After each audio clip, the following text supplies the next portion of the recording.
The relation between time and distance is T is equal to alpha x square plus beta x. Alpha beta constant है और आपको retardation पूछ रहे हैं as a function of velocity.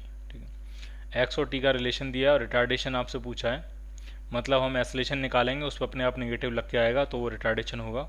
और किसका function निकालना? वेलोसिटी का फंक्शन। ठीक, 2 बार डिफ्रेंशिएट करेंगे और कुछ सेटलमेंट करेंगे। तो क्वेश्चन है आपके पास T is equal to alpha x square plus beta x. एक बार डिफ्रेंशिएट करेंगे तो टी का डेरिवेटिव कितना हो जाएगा 1, एल्फा एक्स स्क्वायर कितना हो जाएगा 2x into D x by D T. 2x into D x by D T तो वो तो वेलोसिटी बन गई, प्लस बीटा एक्स, एक्स का फिर से D x by D T तो ये फिर से क्या हो गई? वेलोसिटी बन गई। तो एक इक्वेशन तो यहाँ से वेलोसिटी की अलग से निकल के आ जा रही है। v इक्वल टू आ रहा है आपका 1/2 अल्फा एक्स प्लस बीटा,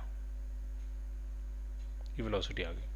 अब इसको एक बार फिर डिफ्रेंशिएट करते हैं तो 1 का डेरिवेटिव कितना हो जाएगा 0 is equal to 2 alpha x into v का डिफ्रेंशिएट करते हैं तो पहले एक्स को डिफ्रेंशिएट करेंगे तो ये आ जाएगा v, और इस सवाले v से हमने कुछ नहीं कहा, ऐसे ही लिख दिया, प्लस एक्स को एज इट इज छोड़ दिया, v को डिफ्रेंशिएट करेंगे तो क्या आ जाएगा? एक्सेलरेशन,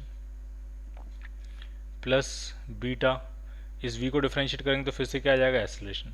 तो हमें एक्सेलरेशन ही निकालना है, तो 2 अल्फा से मल्टीप्लाई करके इस टर्म को इधर ले आते हैं तो ये आ जाएगा -2 अल्फा वी स्क्वायर, और इस तरफ a अगर हम कॉमन लें तो ये आपका आ जाएगा 2 alpha x plus beta,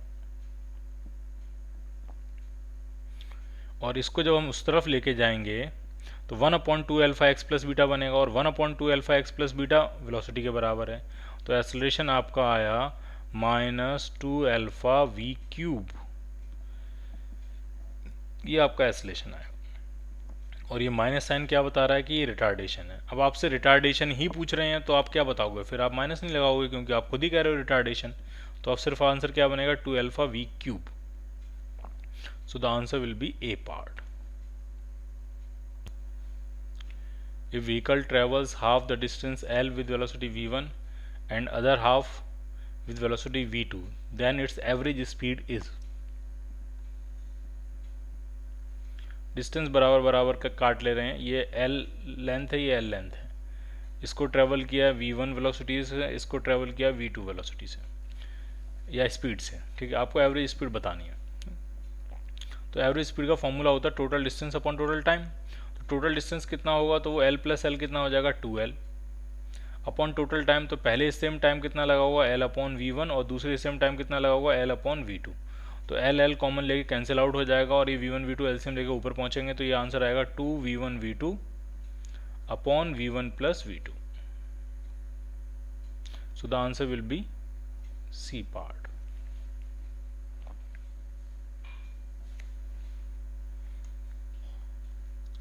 The car completes its journey in a straight line in 3 equal parts। 3 equal parts में वो कवर कर रही है, 3 इक्वल पार्ट्स, L L और L।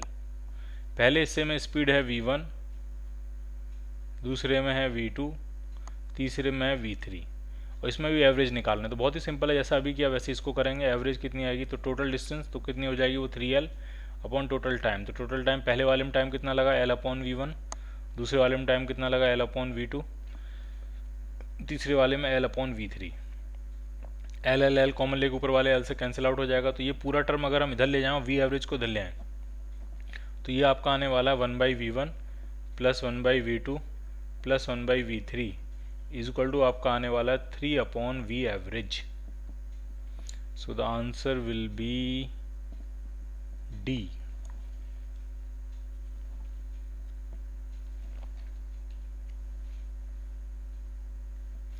A man walks 8 meter towards east and 6 meter towards north। Displacement का magnitude पूछ रहे हैं, तो ये बहुत ही सिंपल है।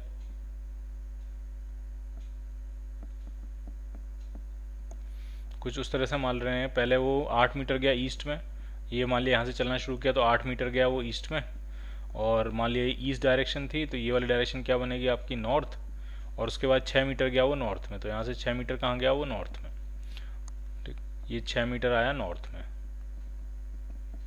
तो नेट डिस्प्लेसमेंट पूछ रहे हैं, तो डिस्प्लेसमेंट तो इनिशियल से फाइनल पोजीशन को मिलाने वाला वेक्टर होता है, ये हो डिस्प्लेसमेंट। डिस्प्लेसमेंट कितना होगा? तो ये 8 है, ये 6 है, तो डिस्प्लेसमेंट आपका आएगा 10 मीटर। पाइथागोरस थ्योरम लगा के निकालोगे डिस्प्लेसमेंट का जो मैग्नीट्यूड आएगा वो कितना आ जाएगा आपका 10 metre.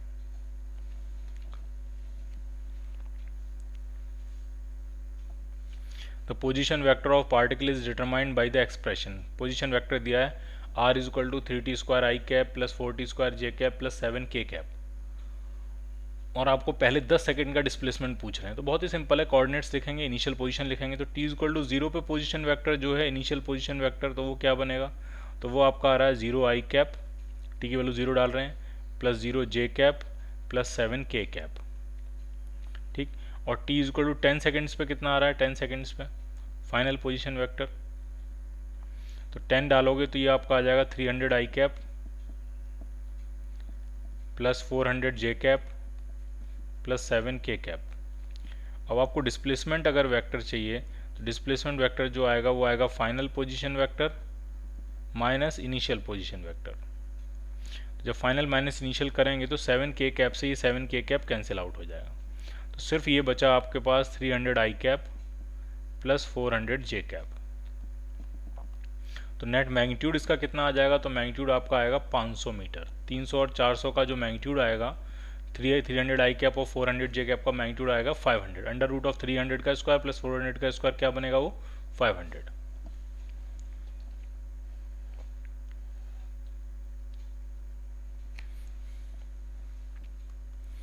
A frog walking in a narrow lane takes 5 leaps forward and 3 leaps backward। एक फ्रॉग है वो नैरो लेन में चल रहा है, तो 5 कदम तो वो आगे चलता है, 5 जंप आगे लेता है, 5 लीप्स आगे की तरफ लेता है, और 3 लीप्स कहाँ लेता है, वो बैकवर्ड डायरेक्शन में। उसके बाद आगे से फिर से वो 5 लीप्स फॉरवर्ड डायरेक्शन में लेता है, और फिर से 3 लीप्स कहाँ लेता है, बैकवर्ड डायरेक्शन में।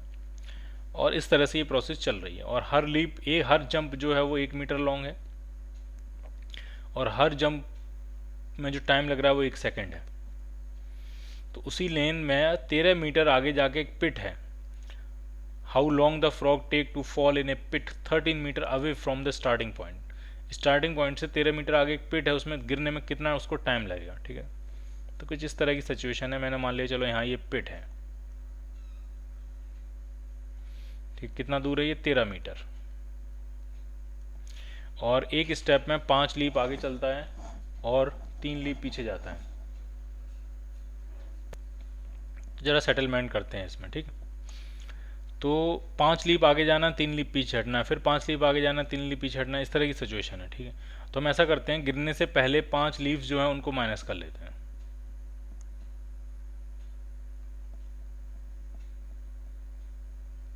क्योंकि जब ये 5 लीव्स आगे बढ़ेगा तो सीधे ये पिट में जाके गिरेगा, उसके बाद 3 लीव्स पीछे आने का कोई चक्कर नहीं होगा इसमें, ठीक। तो बचे कितने, 5 लीव्स का मतलब 5 मीटर हटा दिया आपने, तो बचे कितने, ये 13 में से 5 मीटर बचे, तो ये 8 मीटर बचे, ठीक है। 13 में से 5 मीटर माइनस करेंगे तो 8 मीटर बचेंगे, ठीक।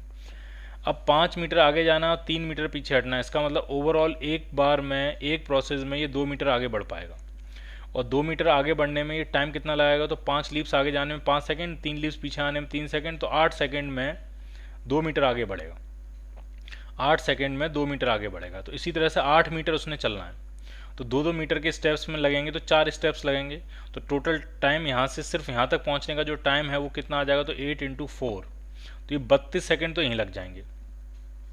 समझ में आया आपको, 8 सेकेंड की एक प्रोसेस है जिसमें 5 मीटर आगे जा रहा है, 3 मीटर पीछे आ रहा है, और ओवरऑल 2 मीटर आगे चल पा रहा है। तो इस तरह से 2-2 मीटर के 4 स्टेप्स जब वो चलेगा तब उसके पास टोटल 8 मीटर कवर होगा, और वो यहाँ पहुँच चुका होगा, और टाइम कितना लगेगा, 8 × 4 32 सेकेंड्स।